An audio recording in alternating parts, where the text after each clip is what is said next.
Selamat sore teman-teman. Banyak kita ini hanya latihan.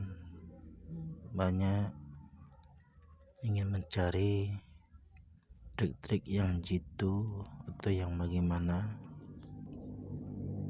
Karena kita selalu mencari yang baru. Akhirnya trik yang pas itu tidak kita ketemukan. Kadang-kadang kesalahannya dari kita sendiri. Kadang-kadang kita lupa melihat marketnya bergerak seperti apa. Kadang-kadang kita ingin untung besar. Ketika loss, kita menyalahkan cara OP kita sendiri. Padahal OP kita ini kadang-kadang sudah bernafsu ingin besar di luar dari amannya atau sekian persennya amannya.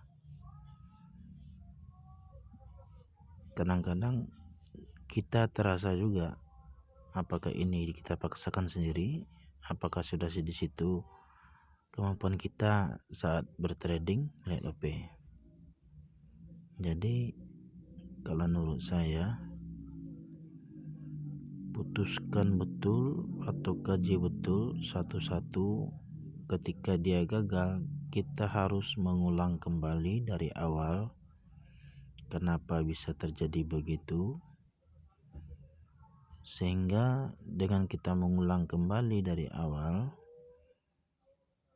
kita menemukan celah kita, ciri khas kita, cara kita bertrading yang pas untuk kita sendiri. Kadang-kadang lihat pergerakan cacing atau support harga. Ini kenapa kadang-kadang berbeda saat latihan dan real. Kadang-kadang kita lupa melihat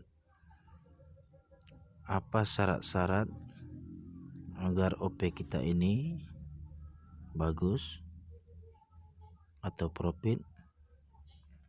Kadang-kadang kita sekali masuk langsung kita nampak lihat ujung cacing atau chart atau candlenya seperti saat kita latihan atau support harga, lalu kita OP, tetapi kenyataannya loss.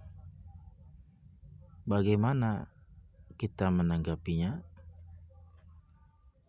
Kalau menurut saya sendiri saja suka loss. Ada juga siapa trader hebat yang tidak pernah loss? Pasti pernah loss.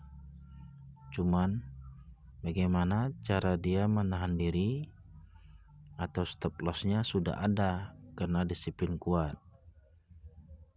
Begitu teman-teman, termasuk saya sendiri juga kadang-kadang suka kontrolnya lepas. Ketika loss kita emosional, banyak yang kita salahkan, cara OP kita, cara trik kita, cara baca lain-lainnya teman-teman. Jadi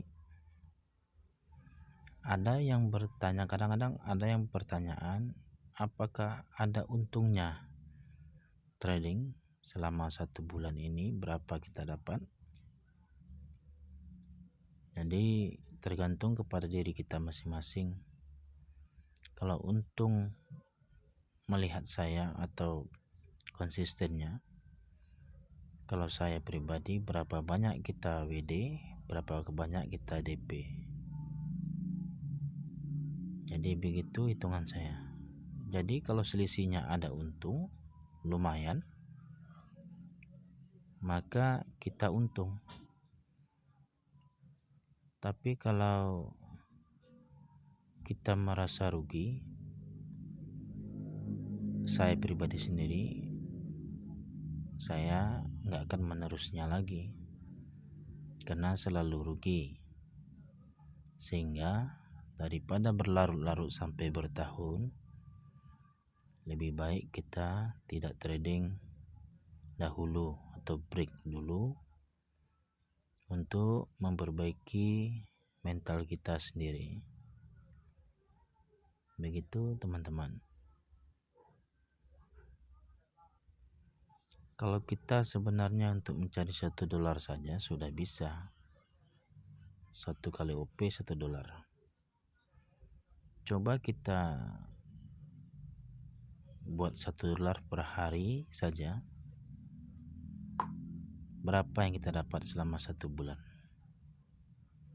Kadang-kadang saya sendiri pun seperti itu. 1 hari ini ingin dapat $30 lebih. Kadang-kadang tidak sesuai harapan karena lupa melihat bentuk polanya. Setiap trik, setiap acuan yang dipakai tentu harus ada syarat-syaratnya yang harus dipenuhi dan wajib agar jangan loss. Market setiap beberapa menit berubah. Jadi orang yang berhasil itu orang yang bisa menahan kontrol atau stop saat loss dan mengontrol saat dia profit, dia merasa sudah cukup, sudah berhenti. Kadang-kadang kita kan enggak. Kalau sudah kita merasa sudah sampai $30, kita kejar terus ini bisa sampai 50 atau 100. Tetapi nanti di pertengahan kita loss. Siapa yang salah? Tentu kita sendiri. Dan saya pun seperti itu juga. Jadi setiap kita banyak yang tidak cocok atau tidak cocok dengan trading. Tidak semua yang bisa hanya di sini. Jadi kalau kita merasa rugi, bagus kita dagang atau jualan yang lain atau pekerjaan yang lain. Begitu teman-teman. Kadang ada yang menjadikan trading ini pendapatan utama. Kadang-kadang melupakan pendapatan utama. Sehingga sering loss. Akhirnya pendapatan utama diambil. Akhirnya tidak dapat kedua-duanya. Ya, begitu juga dengan saya sendiri. Sama-sama juga kita pun kalau tidak di luar batas kita sendiri, saya sendiri pun kadang-kadang bisa loss. Begitu teman-teman. Oke teman-teman. Assalamualaikum warahmatullahi wabarakatuh.